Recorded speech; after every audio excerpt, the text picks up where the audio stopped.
बन सकेगा। किसी माँ ने आज तक ऐसा বাচ্চা জিনাহি নেই, কোন মা আজ পর্যন্ত এমন সন্তান জন্মই দেয়নি যেমন আম্মা আমেনা দিয়েছেন।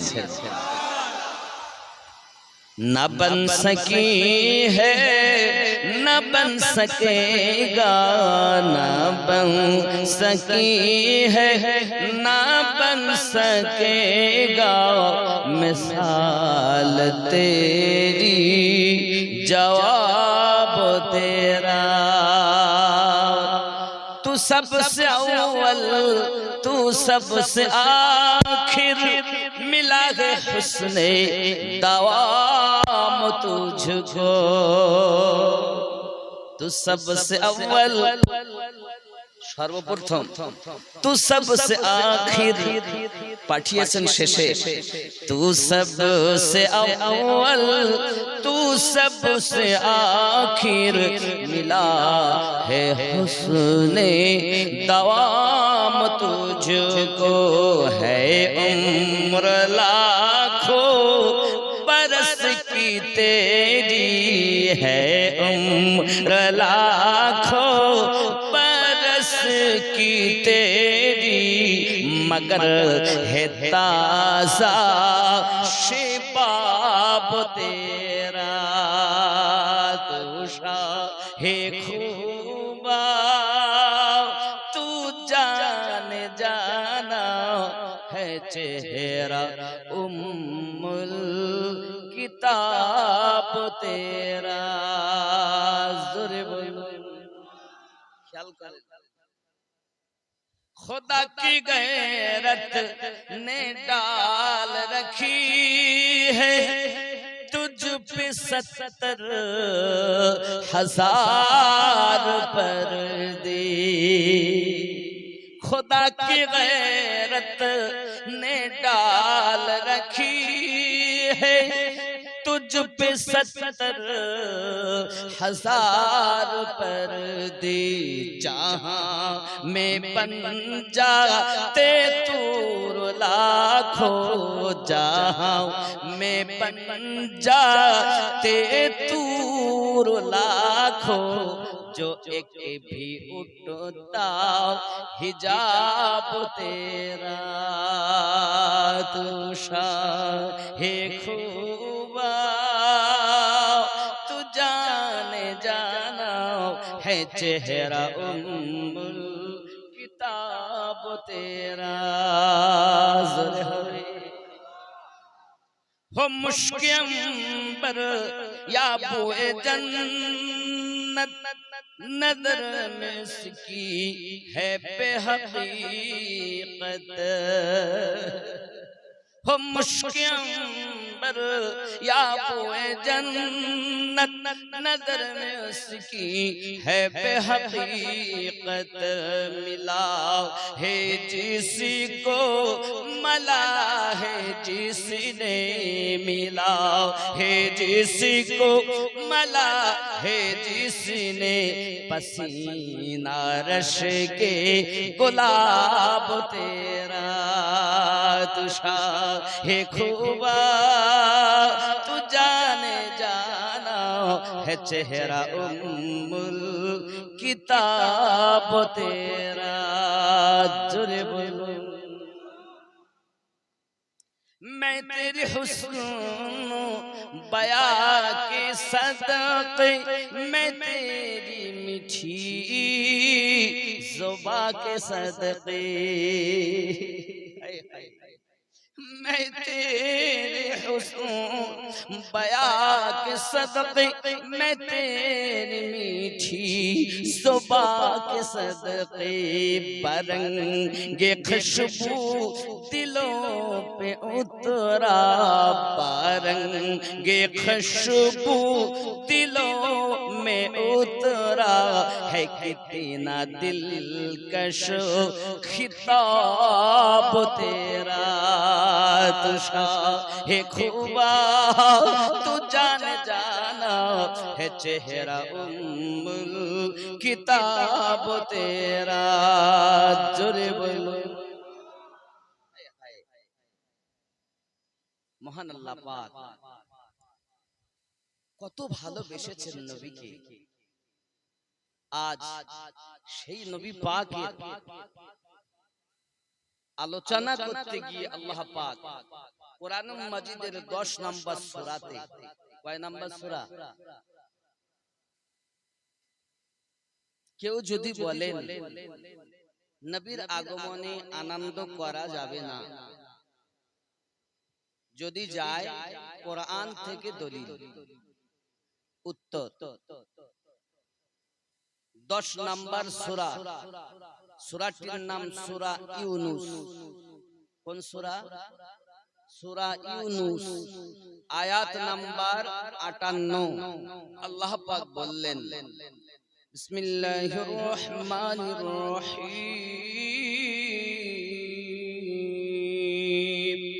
কুল বিফাদলিল্লাহ, বলে দিন আল্লাহর ফজল পেয়ে, ও বিরহমাতিহি, এবং আল্লাহর রহমত তোমরা পেয়ে, ফালইফরাহু, সবাই আনন্দিত হয়ে যায়।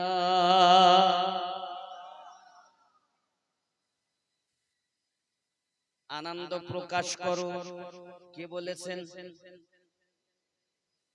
ফজল, আল্লাহ পাকের দয়া, আল্লাহ পাকের অনুগ্রহ, আল্লাহ পাকের কৃপা, রহমত। বাবা আমার এই আয়াতের ব্যাখ্যাতে আপনার হযরতে ইমাম মারুদিয়া এবং হযরত আব্বাস রাদিয়াল্লাহু তাআলা আনহু, ইবনে আব্বাস, যার উপাধি হলো হিব্রুল উম্মাহ, সর্বশ্রেষ্ঠ উম্মাতের ভিতরে তাফসীর কারক, ব্যাখ্যা কারক, তার নাম উপাধি হিব্রুল উম্মাহ। তার উপাধি হিব্রুল উম্মাহ, সর্বশ্রেষ্ঠ তাফসীর কারক। তিনি বলছেন কি, ফজল থেকে কোরআন মাজিদ, রহমত থেকে নবী দো জাহান। আমরা কোরআন মাজিদকে পেয়েও আনন্দিত, রহমত পেয়েও আনন্দিত।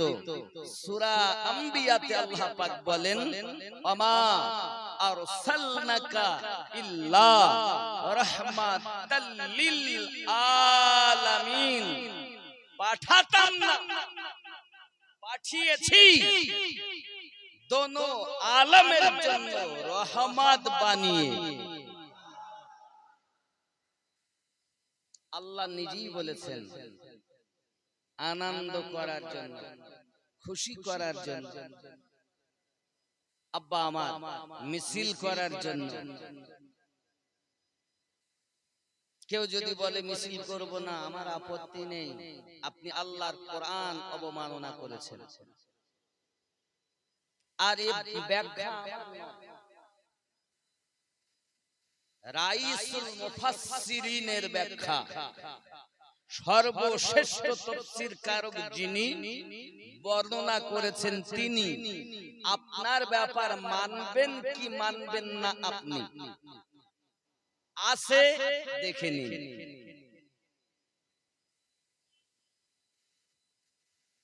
যদি বলেন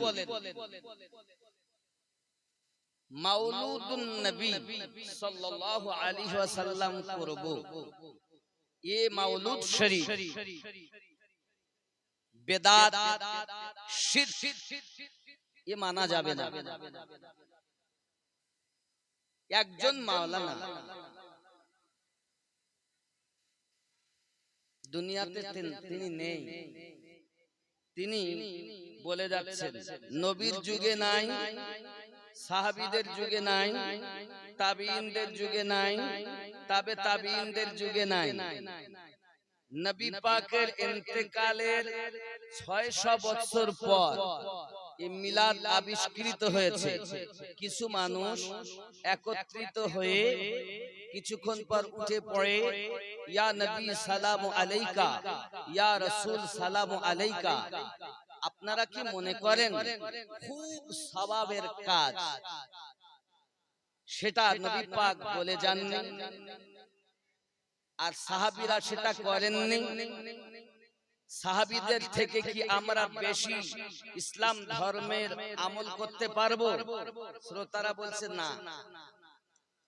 তো জেনে নিন, নবীর যুগে নাই, সাহাবীদের যুগে নাই, তাবিঈনদের যুগে নাই, তাবিঈনদের যুগে নাই, নবীর ইন্তেকালের 600 বছর পর মিলাদ আবিষ্কৃত হয়েছে। এটি হলো একটি বেদাত। জোরে বলুন নাউজুবিল্লাহ। আমি নাম বলবো না, ওই মৌলবি, আপনারা প্রায় তার ওয়াজ শোনেন, যার একটি নাম নতুন দিয়েছে কোরআন মাজিদের পাখি, সংক্ষিপ্ত ভাবে বলে কোরআনের পাখি। নিজেই বলছে, আবার নিজেই কিছুক্ষণ পর উঠে ইয়া নবী সালামু আলাইকা করছে। এখন যদি বেদাত হয়, আহলে সুন্নাত ওয়াল জামাতের মানুষ ১৫০০ বছর ধরে করছে। বাবা আজও করেছেন, আগামীতেও করবেন। এটা নাই বেদাত, হাতির দাঁত,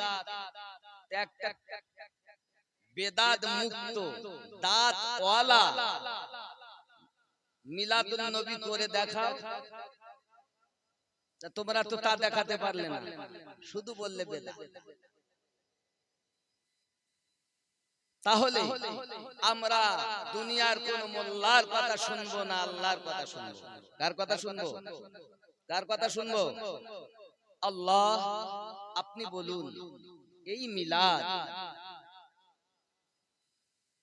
কখন থেকে হয়েছে? রব্বে কারীম কোরআন মাজিদে 3 নাম্বার সূরা, প্রথম নাম্বার সূরাটির নাম সূরা আল ফাতিহা, দ্বিতীয় নাম্বার সূরাটির নাম সূরা আল বাকারা, তৃতীয় নাম্বার সূরা সূরা আল ইমরান, আয়াত নাম্বার 81। আল্লাহ পাক বলেন, বিসমিল্লাহির রহমানির রহিম।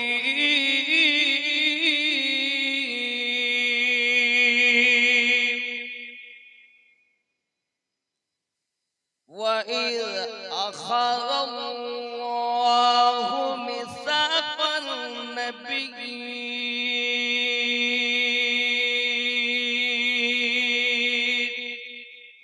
স্মরণ করুন ওই সময়ের কথা যখন আল্লাহ নবীনদের কাছ থেকে পোক্তা স্বীকৃতি নিয়েছিলেন। জোরে বলুন সুবহানাল্লাহ। স্মরণ করুন ওই সময়ের কথা। কি বললেন? লামা আতাইতুকুম মিন কিতাবিন ওয়া হিকমাহ, যাদেরকে কিতাব দিয়েছেন এবং হিকমতও প্রদান করেছেন। ثم جاءكم رسول مصدق لما معكم لا تؤمنون به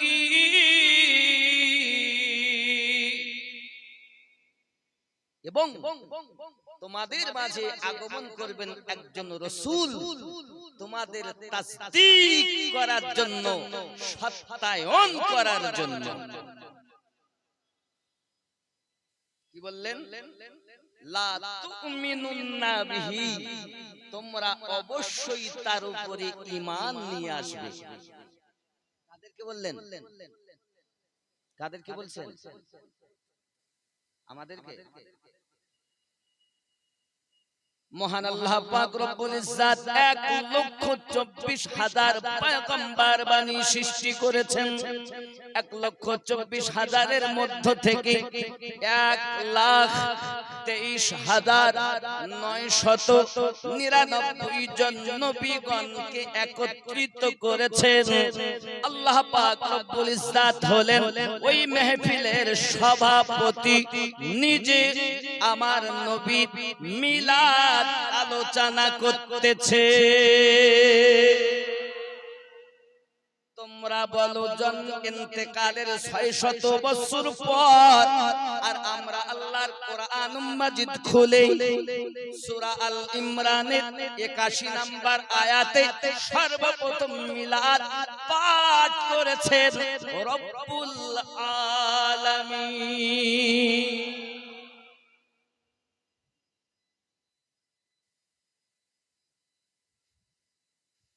ওই মেহফিলের শ্রোতা নবীন, আর আজকের শ্রোতা কাউকে পার নবীর আশিকিন। সেদিন সেদিন আলোচনা করেছেন আল্লাহ পাক, আলোচ্য বিষয় ছিল নবীর আগমন, মাউলুদ শরীফ। আর আজকে আলোচনা করছে সেই আল্লাহ পাকের একজন বান্দা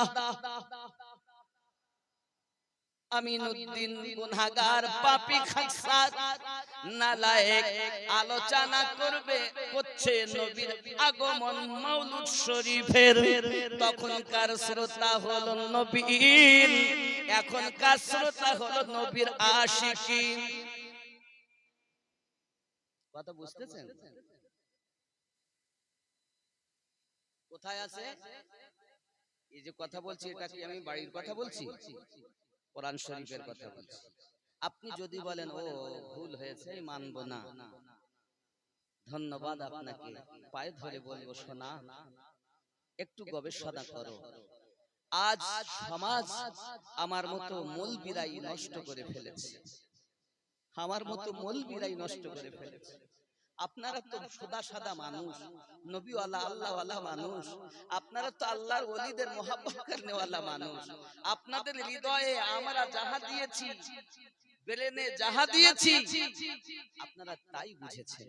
কিন্তু একবার আপনি ভেবে দেখবেন তো, আজকের খুতবা ছিল না, যখন হাসরের মাঠে একত্রিত হবেন তখন আপনার সব বন্ধ হয়ে যাবে, হাত কথা বলবে, অঙ্গ প্রত্যঙ্গ কথা বলবে। বলেছিল না ইমাম সাহেব? শুনেছেন আজ খুতবাতে? বাংলা খুতবা বলিনি মনে হয়, বলেছেন। এই তো আমাদের মাহফিল্লাহ সাহেব বলে, হ্যাঁ বলেছি। বাংলা খুতবা 60, আজকে রবিউল আউয়ালের দ্বিতীয় খুতবা এই খুতবাতে ছিল।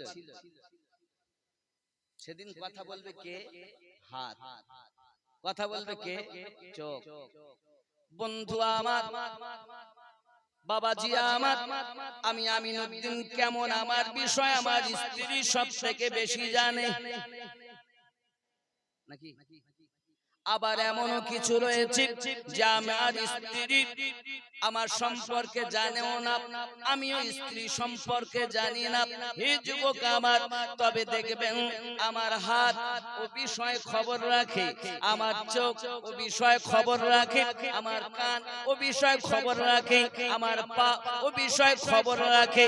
হে যুবক সোনা মানিকেরা, আপনি যে জল্পনা কল্পনা ব্রেনে চিন্তা ভাবনা নিতেছেন, সেটাও আপনার হাত বুঝতে পারে, আপনার পা বুঝতে পারে, আপনার চক্ষু বুঝতে পারে, আপনার কান বুঝতে পারে। যেদিন আপনার কেউ হবে না গো, ওই দিন আদম পয়গম্বরের কাছে ছুটে ছুটে যাবেন। স্ত্রী আমার হলো না, বন্ধু আমার হলো না, সন্তান আমার হলো না, আদম তো আমাদের পিতা, ওনার দরবারে হাজির হবেন। উনি সঙ্গে সঙ্গে বলবেন ইযহাবু ইলা গায়রি, অন্য কারুর কাছে চলে যাও। আব্বাজি আমার হযরত ইব্রাহিম খলিলুল্লাহর কাছে যাবেন, উনি একই কথা বলবেন, সব ফিরিয়ে দেবেন। শুধু হাসর মাঠে একজন ব্যক্তি, একজনের জবানে আওয়াজ জারি থাকবে, হাবলি উম্মতি ইয়া উম্মতি। উম্মতি যে নবীকে আপনি চিনছেন না ও যুবকেরা কবরে যখন শোয়াবে বিসমিল্লাহি ওয়া আলা মিল্লাতি রাসূলিল্লাহ বলে শোয়ানো হবে যে নবীর জীবন আমাদের জন্য মডেল আল্লাহ বানিয়েছেন কোরআন মাজিদ আল্লাহ ওয়াজ করে বললেন বিসমিল্লাহির রহমানির রহিম লাকাদ কানা লাকুম ফি রাসূলিল্লাহি উসওয়াতুন হাসানা तुम्हारे लिए तुम्हारे नबी की जिंदगी नमूना अमल है যে নবীর জীবন আমাদের জন্য মডেল স্বরূপ যে রাসূল পাকের নামে আমাদেরকে শুইতে হবে জীবদ্দশায় নবীকে প্রেম করতে হবে মিজানে নবী পাওয়া যাবে বাবা হাসরে নবী পাওয়া যাবে পুলসিরাতে নবী পাওয়া যাবে ওই নবী নবী নবী আপনার আমার জন্য কাঁদতেছেন উম্মতি উম্মতি কে আপনার ব্রেন ওয়াশ করেছে জানি না রে বাবা এই পৃথিবীর জমিনে যে বেশি আমার নবীকে প্রেম করতে পারবে ওই ব্যক্তি বেশি বেশি আমার নবীর নিকটে জান্নাতে থাকবে হায় হায়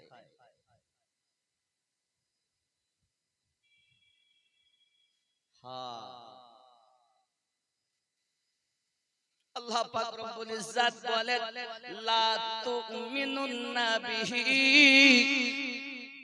তার উপরে তোমরা ঈমান নিয়ে আসবে ওয়ালা তানসুরুন্নাহু হায় হায় কত সুন্দর কথা ওয়ালা তানসুরুন্নাহু ওয়ালা আকরারতুম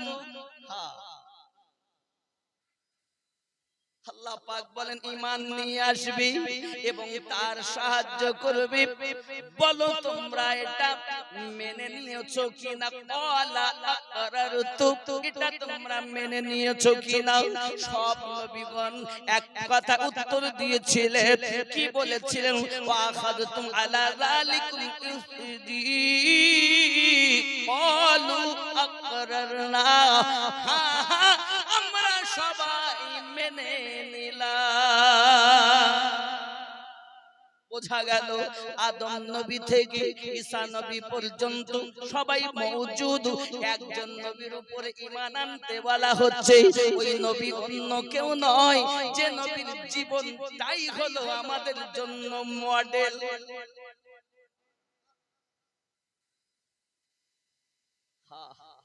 ওই নবী সৃষ্টি না হলে আল্লাহ পাক রব্বুল ইজ্জত আদম পয়গম্বরকে সৃষ্টি করতেন না ইব্রাহিম খলিলুল্লাহ সৃষ্টি করতেন না ওই নবী সৃষ্টি না হলে কাবা আমরা পেতাম না ওই নবী সৃষ্টি না হলে নামাজ আমরা পেতাম না হে যুবক যে আপনি কাবার কথা বলতেছেন একবার কি আপনি চিন্তা করে দেখেছেন নামাজ আদায় করলাম আমরা কাবার দিকে আর যার জিকির আজকে করতেছি যার সম্মান বয়ান করতেছি বাবা নামাজ পড়ি কাবার দিকে যার শান বয়ান করতেছি উনি হলেন কাবার ও কাবা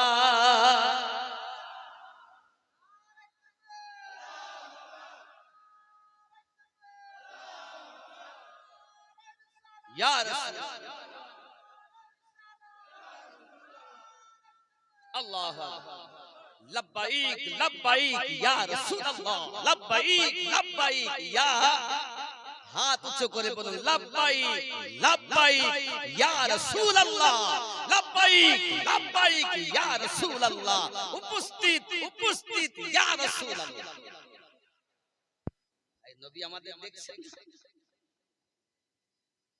আমরা তো পড়েছি আজ الصلاة السلام عليك يا رسول الله الصلاة والسلام عليك يا حبيب الله नूर लेके आया है नूर वाला आया है देखो सारे जग में ओ कैसा नूर साया है अस्सलात अस्सलामु अलैका या रसूल अल्लाह अस्सलात वस्सलामु अलैका या हबीब अल्लाह।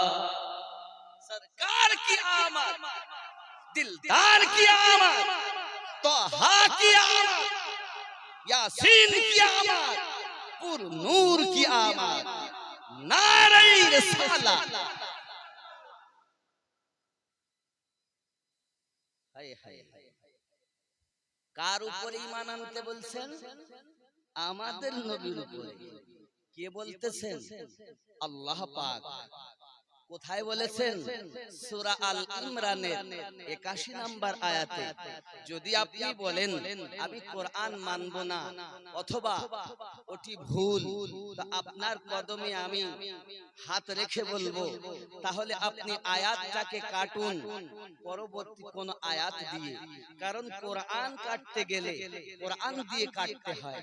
হাদিস কোরআন দিয়ে কাটা যায়, কিন্তু হাদিস দিয়ে কোরআন কাটা যায় না।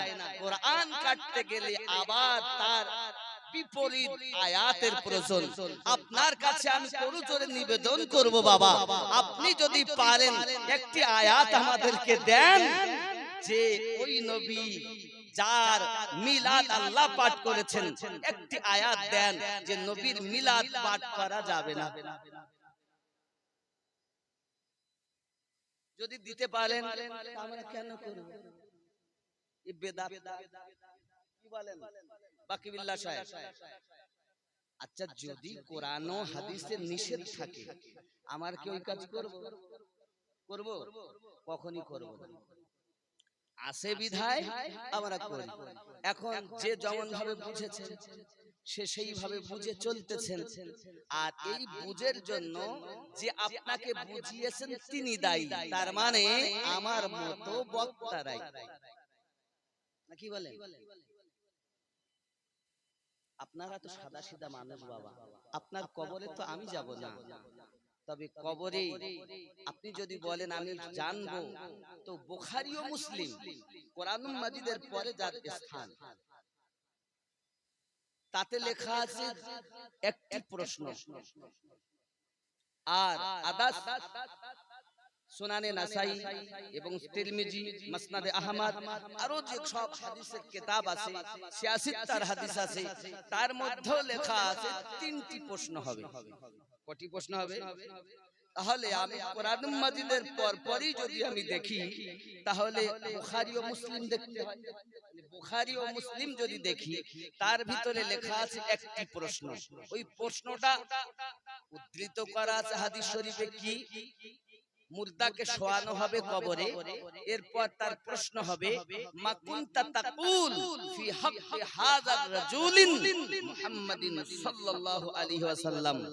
বলো তাকুলু, জীবদ্দশায় নবী সম্পর্কে তোমার ধারণাটা কি?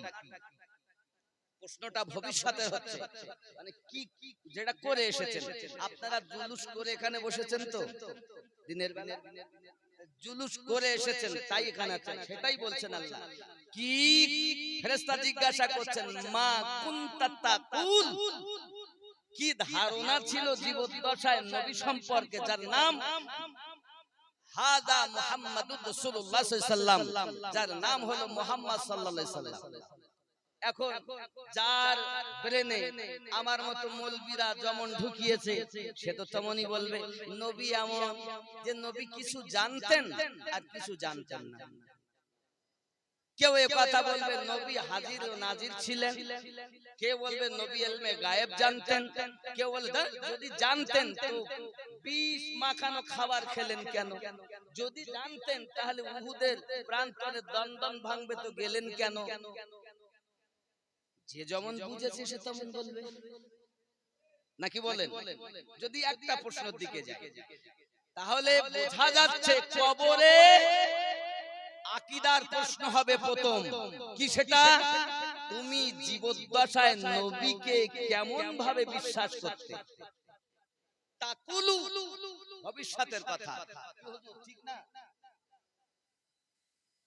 আকালা আকুলু তাকুলু, তোমরা পড়ো না, এখনো মিজান মনসাই পড়তে হবে তোমাদের। হ্যাঁ যুবক, এখন অপব্যাখ্যা করে সমাজের মাঝে আমরা যদি তুলে দেই, তাহলে এর জন্য দায়ী কে? আমি না?